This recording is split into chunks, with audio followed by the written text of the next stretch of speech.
वहीं दिल्ली प्रदूषण नियंत्रण समिति ने राष्ट्रीय राजधानी में एक और जनवरी 2022 तक पटाखों की बिक्री और फोड़ने पर पूर्ण प्रतिबंध लगाने का मंगलवार को आदेश दिया। आदेश के मुताबिक कई विशेषज्ञों ने संकेत दिया है कि कोविड-19 के मामलों में बढ़ोतरी का अंदेशा है और पटाखों को फोड़कर बड़े पैमाने पर जश्न मनाने के लिए बड़ी संख्या में लोग जमा होंगे, जिससे न सिर्फ सामाजिक दूरी के नियम का उल्लंघन होगा बल्कि वायु प्रदूषण का उच्च स्तर दिल्ली में गंभीर स्वास्थ्य मसलों का कारण बनेगा।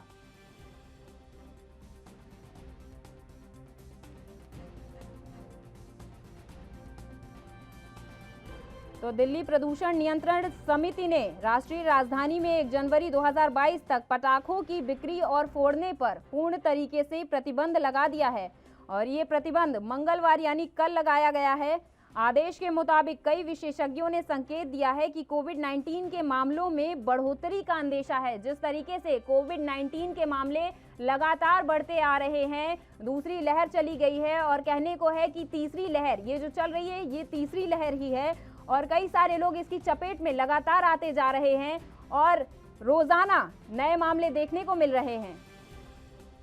तो इसको लेकर दिल्ली प्रदूषण नियंत्रण समिति ने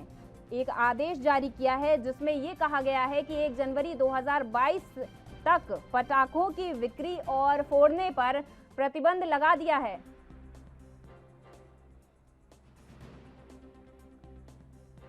दिल्ली से अधिक जानकारी के साथ राजीव तिवारी हमारे साथ जुड़ चुके हैं। राजीव, जिस तरीके से दिल्ली प्रदूषण नियंत्रण समिति ने राष्ट्रीय राजधानी में 1 जनवरी 2022 तक पटाखों की बिक्री और फोड़ने पर प्रतिबंध लगा दिया है, क्या कुछ अपडेट है आपके पास?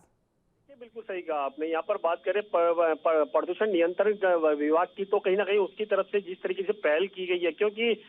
दिवाली की बात करें, दशहरे की बात करें या फिर नए साल पर बात करें, तो कहीं ना कहीं पटाखों का इस्तेमाल किया जाता है, पटाखों को फोड़ा जाता है और जिससे पॉल्यूशन बिल्कुल बनता है। मगर उसी के मद्देनजर रखते हुए पर्यावरण विभाग की तरफ से जिस तरीके से कोशिश की गई है उससे साफ जाहिर है कहीं ना कहीं जनवरी 2022 तक के लिए यानी कि प्रतिबंध लगा दिया गया है। तमाम जगहों पर बेचना भी कह सकते हैं प्रतिबंध है और रखना भी प्रतिबंध है और यहाँ तक कि यूज करना भी यानी कि जलाना भी प्रतिबंध कर दिया गया है। तो सीधे सीधे कहें तो कहीं ना कहीं पर्यावरण को नुकसान पहुंच रहा है, इसीलिए कहीं ना कहीं कोशिश की जा रही है सरकार की तरफ से ताकि आने वाले दिनों के अंदर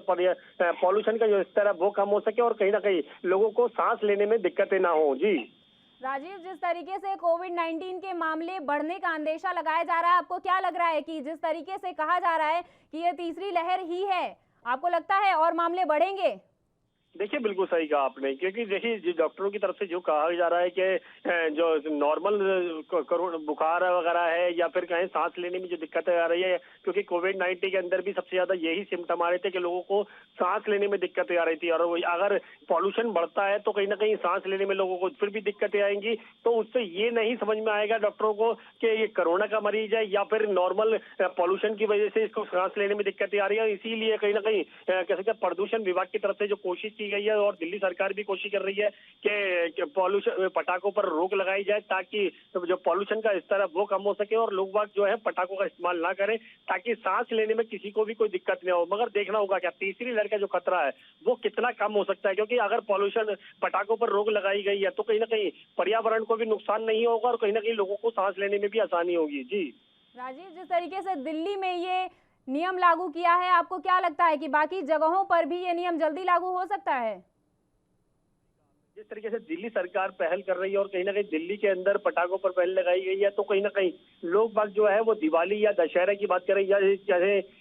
1 जनवरी की बात करें यानी नए साल की शुरुआत की बात करें तो कहीं ना कहीं दिल्ली से बाहर से पटाखे खरीद सकते हैं और कहीं ना कहीं इसीलिए कहीं ना कहीं दिल्ली सरकार ने तो कोशिश की है। मगर कहीं ना कहीं और राज्यों की यूपी की बात करें, हरियाणा की बात करें तो वहां पर भी कहीं ना कहीं इन्हीं सरकारों के द्वारा वैन लगाया जा सकता है। मगर देखना होगा कि यूपी सरकार या फिर हरियाणा सरकार कब तक इस पे पटाखों पर वैन लगाएगी ताकि खरीदने वालों को कोई भी रास्ता ना हो, यानी कि वो दिल्ली से बाहर से खरीद के ना लेके आ सके पटाखे को और ना ही इस्तेमाल कर सके। अगर नहीं खरीदेंगे और नहीं मिल पाएगा तो कहीं ना कहीं प्रदूषण जो पर्यावरण है वो कहीं ना कहीं साफ रहेगा और कहीं ना कहीं लोगों को सांस लेने में कोई दिक्कत ही नहीं होगी और जो तीसरी लहर का खतरा है वो भी कहीं ना कहीं कम होता हुआ नजर आएगा। जी राजीव, जिस तरीके से डीपीसीसी ने ये प्रतिबंध लगा दिया है, नियम बना दिए हैं, लेकिन आपको क्या लगता है कि अगर जनता इस नियम को नहीं मानेगी तो उनके ऊपर क्या कार्रवाई की जा सकती है? राजीव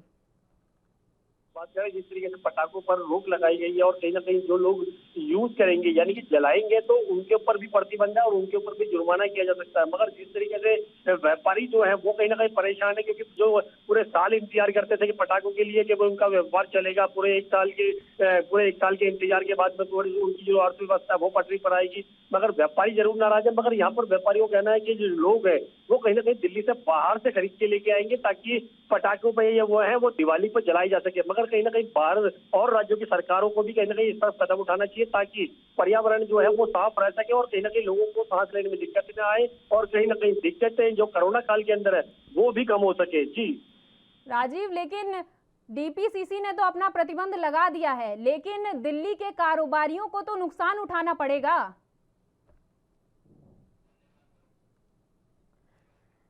धन्यवाद राजीव इस तमाम जानकारी के लिए। तो डीपीसीसी ने 1 जनवरी 2022 तक पटाखों की बिक्री और फोड़ने पर प्रतिबंध लगा दिया है। मंगलवार को यह आदेश जारी किया गया।